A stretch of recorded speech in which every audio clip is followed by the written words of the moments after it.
الحمدللہ وحدہ والصلاة والسلام علی من لا نبی بعدہ اما بعد فقد قال اللہ تعالی فی القرآن المجید وفرقان الحمید وبرہان الرشید وارشاد العظیم فاعوذ باللہ من الشیطان الرجیم بسم اللہ الرحمن الرحیم فبما رحمت من اللہ لنت لهم ولو كنت فظا غلیظ القلب لانفضوا من حولك فاعف عنهم واستغفر لهم وشاورهم في الأمر فإذا عزمت فتوكل على الله إن الله يحب المتوكلين صدق اللہ العظیم۔ آج 2023 کا دوسرا جمعہ ہے۔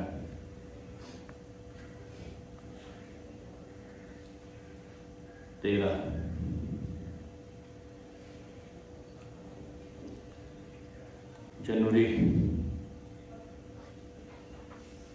اور جمادی الاخر۔ فبما رحمۃ من اللہ لنت لهم، یہ تو اللہ کا بڑا فضل ہے۔ لنت لهم کہ آپ ان کے لیے بڑے ہی نرم ہیں، بڑے شفیق ہیں، ان پر بڑے رحیم ہیں، بڑے کریم ہیں، بڑے نرم خوب ہیں۔ وَلَوْ كُنْتَ فَظًّا غَلِيظَ الْقَلْبِ، تو اگر آپ نرم نہ ہوتے تو پھر کیا ہوتا؟ لَانْفَضُّوا مِنْ حَوْلِكَ، تو پھر یہ آپ کے صحابی ہیں، یہ آپ کے ارد گرد سے تتر بتر ہو جاتے ہیں۔ یہ آپ کی نرمی ہے کہ جس نے انہیں آپ کے ارد گرد ٹھہرایا ہوا ہے۔ فاعف عنہم، ان کی غلطیوں کو معاف کر دیں۔ واستغفر لہم، اور اللہ سے بھی ان کے لیے دعا کریں۔ وشاورہم فی الامر، اور سابقہ جس طرح پہلے آپ ان کے ساتھ مشورہ کرتے تھے، اب بھی ان کے ساتھ مشورہ کیا کریں۔ فَإِذَا عَزَمْتَ، اور پھر آپ کوئی فیصلہ فرما لیں، فَتَوَكَّلْ عَلَى اللَّهِ، تو پھر اللہ پر بھروسہ کریں۔ إِنَّ اللَّهَ يُحِبُّ الْمُتَوَكِّلِينَ، یقیناً اللہ توکل کرنے والوں سے بڑی محبت رکھتا ہے۔ یہ جنگ احد میں جو بھاگ گئے تھے لوگ، یہ ان کے بارے میں ہے کہ آپ نے پھر بھی ان پر شفقت فرمائی، تو اللہ تعالیٰ ان کے بارے میں کہہ رہا ہے کہ آپ کی شفقت کی وجہ سے، آپ کی رحم دلی کی وجہ سے یہ آپ کے ارد گرد ہیں۔ لیکن اصل بات کیا ہے؟ فتوکل علی اللہ، اللہ پر بھروسہ کریں۔ اور وجہ کیا ہے کہ یہ آپ کے ارد گرد جمع رہتے ہیں؟ لنت لہم، آپ ان کے لیے بڑے ہی نرم ہیں، ان سے بڑے محبت کرتے ہیں، ان کے قصور معاف کر دیتے ہیں، ان کے ساتھ نرمی کا رویہ رکھتے ہیں۔ اس لیے یہ سورہ آل عمران ہے اور اس کی 159 آیت۔ پھر اس کے بعد 160ویں آیت، 159ویں آیت ہے، یہ 160ویں آیت ہے۔ اَن يَنْصُرْكُمُ اللَّهُ فَلَا غَالِبَ لَكُمْ، اگر اللہ مدد کرے تو پھر تم پر کوئی غالب نہیں آ سکتا مسلمانوں۔ وَإِن یخذلکم فمن ذا الذی ینصرکم من بعدہ، اور اگر تم چھوڑ دو تو اس کے بعد میں کون ہے جو تمہاری مدد کو کھڑا ہوگا؟ یعنی اگر تم بھاگ جاؤ تو پھر اللہ کیسے تمہاری مدد کرے جب تم میدان چھوڑ کے بھاگ گئے؟ وعلی اللہ فلیتوکل المؤمنون، تو مومنوں کو اللہ پر ہی بھروسہ کرنا چاہیے۔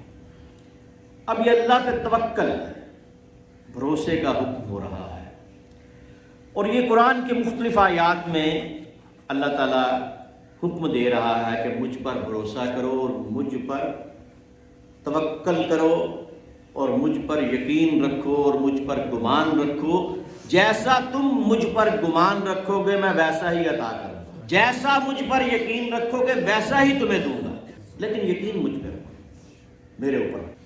اب سورہ آل عمران کی 173ویں آیت میں وَقَالُوا حَسْبُنَا اللَّهُ وَنِعْمَ الْوَكِيلُ، اور وہ بول اٹھے کیا؟ حسبنا اللہ، اللہ ہمارے لیے کافی ہے، وَنِعْمَ الْوَكِيلُ، اور وہ بہترین کارساز ہے۔ توکل کا مطلب ہوتا ہے بھروسہ، اور وکیل ہوتا ہے جس پر بھروسہ کیا جائے۔ یہ جو سائل آتے ہیں، یہ جو کلائنٹس ہوتے ہیں، یہ وکیلوں پر بھروسہ کر کے آتے ہیں، تو اب اللہ کے نام کے ساتھ اگر وکیل آ گیا ہے تو کیا کسی دوسرے کو وکیل نہیں کہا جا سکتا؟ کچہریوں میں اتنے وکیل پھرتے ہیں، کیوں نہیں کہتے؟ تو یہ ضروری نہیں کہ جو اللہ کا نام آ جائے وہ کسی دوسرے کے ساتھ نہیں لیا جا سکتا، لیکن اللہ ہر اس کی جو صفت ہے اس کی ذاتی ہے، لا منتہا ہے، لا محدود ہے، اور وہ اس کی اپنی صفت ہے، باقیوں کو اس نے عطا کی ہے تو وہ اس کی عطا کرنا صفت ہے۔ وَتَوَكَّلْ عَلَى اللَّهِ وَكَفَى بِاللَّهِ وَكِيلًا، سورہ نساء 81ویں آیت، کہ اللہ پر توکل کرو کیونکہ اللہ ہی کافی ہے تمہارے لیے وکیل، اور اللہ ہی کافی ہے تمہارے لیے کارساز، اور اللہ ہی کافی ہے تمہارے لیے جس پر تم بھروسہ کرو اور جو تمہارا کام کر دے۔ ایسا وکیل ہے کہ فیس بھی نہیں لیتا اور پھر گارنٹی ہے کہ کام کرے گا۔ ہر وکیل جو ہے وہ اس میں یہ تو نہیں ہوتی، گارنٹی تو نہیں ہوتی کہ مقدمہ جیتے گا اور وہ فیس بھی لے گا، لیکن اللہ ایسا وکیل ہے کہ گارنٹی ہے کہ وہ کام کرے گا۔ پھر سورہ المائدہ کی 23ویں آیت میں یہی بات ہے، وَعَلَى اللَّهِ فَتَوَكَّلُوا إِن كُنتُم مُّؤْمِنِينَ، اللہ پر توکل کرو، اس پر بھروسہ کرو اگر تم مومن ہو۔ تو یہ قرآن میں بار بار اللہ پر توکل کرنے کا، اللہ پر بھروسہ کرنے کا، اور اس پر یقین کرنے کا، اور اس پر ایمان رکھنے کا، اور اس پر اچھا گمان رکھنے کا، یہ کیوں حکم ہو رہا ہے؟ کل لست علیکم بوکیل، یہ اب حضور کے لیے ہے کہ آپ وکیل نہیں ہیں۔ اگر یہ مانتے ہیں آپ کی دعوت کو، مسلمان ہوتے ہیں تو ٹھیک ہے، نہیں ہوتے تو آپ پریشان نہ ہوں، آپ ان کے حفیظ نہیں ہیں، آپ ان کے وکیل نہیں ہیں، آپ کیوں پریشان ہوتے ہیں؟ آپ کا کام کیا ہے؟ صرف اللہ کا پیغام پہنچا دینا۔ آپ کا کام کیا ہے؟ وما علینا الا البلاغ، وما جو آیا علینا ہم پر، وما اور نہیں، علینا ہم پر، الا سوائے اس کے بلاغ کے جو ہم نے پہنچا دیا۔ آپ کا کام اتنا ہی ہے کہ آپ پر جو اترا آپ کو پہنچا دے۔ اب یہ مسلمان ہوتے ہیں تو ٹھیک ہے جنت میں جائیں گے، نہیں ہوتے تو میں ان کو جہنم میں پھینک دوں گا۔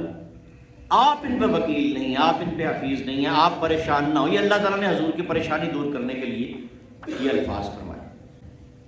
فَإِن تَوَلَّوْا فَقُلْ حَسْبِيَ اللَّهُ، یہ سورہ توبہ کی آخری آیت ہے.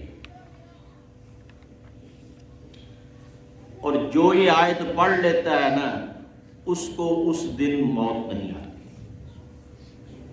اور جس دن موت آنی ہو یہ آیت یاد نہیں آتی. فَإِن تَوَلَّوْا، اگر یہ منہ پھیرتے ہیں کفار مکہ، فَقُلْ، آپ کہہ دیجئے، حسبی اللہ، میرے لیے اللہ کافی ہے. اب رسول پاک نے کیا کہنا ہے؟ میرے لیے اللہ کافی ہے. مسلمانوں نے کیا کہا؟ مسلمان کیا کہتے تھے؟ اللہ و رسول عالم، اللہ اور اس کا رسول بہتر جانتے ہیں. حسبی اللہ و رسول، ہمارے لیے اللہ اور اللہ کا رسول کافی ہے. لیکن رسول اللہ کا تو رسول کوئی نہیں تھا نا، اس لیے وہ کہتے تھے میرے لیے اللہ کافی ہے. لیکن جو صحابہ تھے وہ کیا کہتے تھے؟ ہمارے لیے اللہ اور رسول کافی ہے. فَإِن تَوَلُّوا، اگر یہ منہ پھیرتے ہیں، یہ سورہ توبہ کی آخری آیت ہے. فَقُلْ حَسْبِيَ اللَّهُ، تو آپ فرما دیجیے میرے لیے اللہ کافی ہے. لا الہ الا ہو، لا الہ الا ہو، اس کے سوا کوئی معبود نہیں. علیہ توکلت، اور میں اسی پر بھروسہ رکھتا ہوں. کس پر؟ وَهُوَ رَبُّ الْعَرْشِ الْعَظِيمِ، کہ جو عرش عظیم کا رب ہے. اب یہ بار بار یہ سورہ ابراہیم کی 11ویں آیت میں وَعَلَى اللَّهِ فَلْيَتَوَكَّلِ الْمُؤْمِنُونَ آئے گا، یہ پہلے بھی آیا ہے. اسی طرح مختلف آیات میں بے شمار جگہ پر اللہ تعالیٰ اس بات کا حکم فرما رہا ہے. اب جو اللہ کے بندے ہیں، جب شیطان نے کہا نا، پہلے تو فرشتوں نے کہا وَإِذْ قَالَ رَبُّكَ لِلْمَلَائِكَةِ إِنِّي جَاعِلٌ فِي الْأَرْضِ خلیفہ، جب اللہ نے کہا کہ میں خلیفہ بنانے والا ہوں، قَالُوا أَتَجْعَلُ فِيهَا مَن يُفْسِدُ فِيهَا وَيَسْفِكُ الدِّمَاءَ، تو فرشتوں نے کہا کہ یہ خون خرابہ کرے گا، لڑے گا.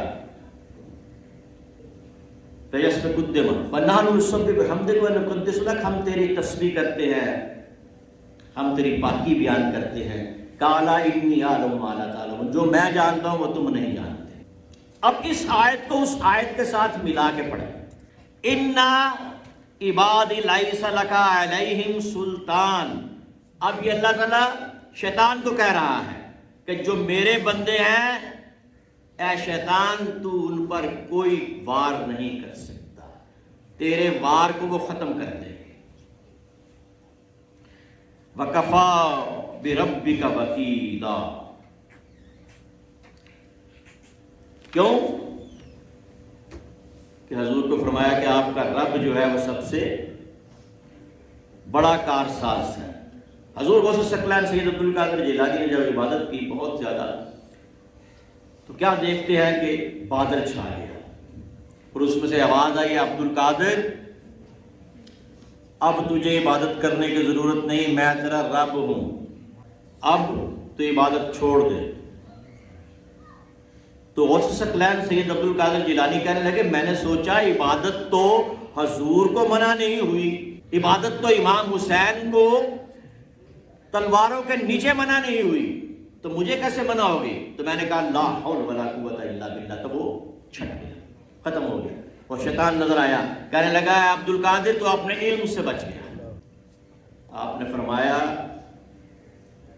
میں اپنے علم سے نہیں، میں اللہ کی توفیق سے بچا.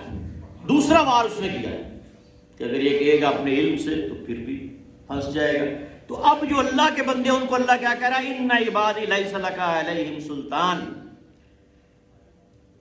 تو اے شیطان ان پر بھاری نہیں ہو سکتا، ان کا حملہ آور ہوگا تو وہ تیرے حملے کو پسپا کر دیں گے، تو ان کو اپنے کنٹرول میں نہیں کر سکتا.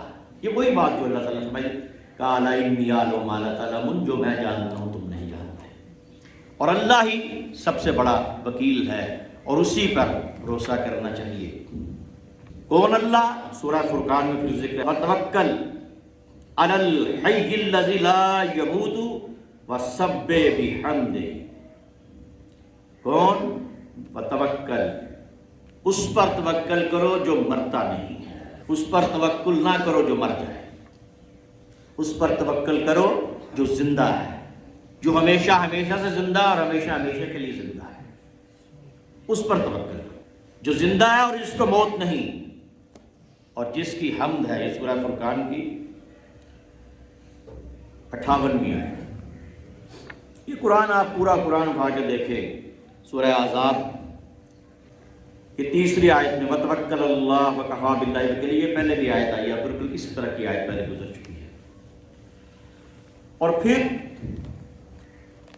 اب سورہ مزمل، رب المشرق والمغرب لا الہ الا ہوا فاتخذہ وکیلا۔ رب المشرق والمغرب، وہ کون ہے جو مشرق اور مغرب کا رب ہے؟ لا الہ الا ہوا فاتخذہ وکیلا، اسی کو اپنا معبود بناؤ،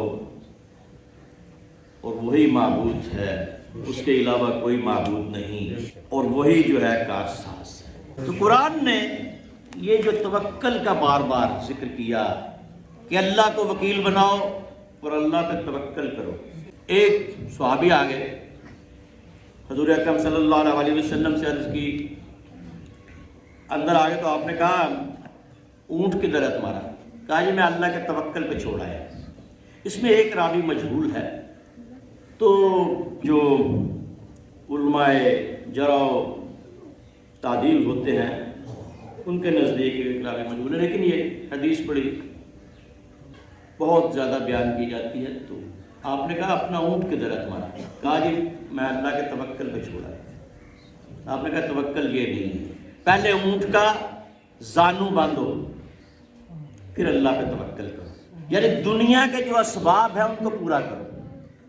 حضور اکرم صلی اللہ علیہ وسلم سے زیادہ توکل کون جانتا تھا، لیکن آپ ہر جنگ پر اپنے اسباب پورے کرتے، لوگوں سے چندہ لیتے، لوگوں کو ترغیب دیتے کہ پیسے اکٹھے کرو، اسلحہ خریدو، اچھی سواری رکھو، اچھا اسلحہ رکھو،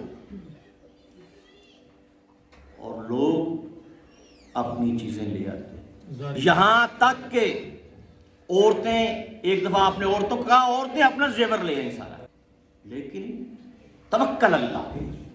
یہ ظاہری اسباب جو ہیں ان کے لیے آپ نے ارشاد فرمایا، اس لیے ظاہری اسباب پورے کرو۔ ایک بچہ پڑھتا ہے تو وہ یہ توکل کر کے کتابیں بند کر کے نہیں بیٹھ جائے گا کہ میں نے توکل اللہ پہ کر لیا، پڑھے، اپنی پڑھائی پوری کرے، پھر اللہ پہ توکل کرے۔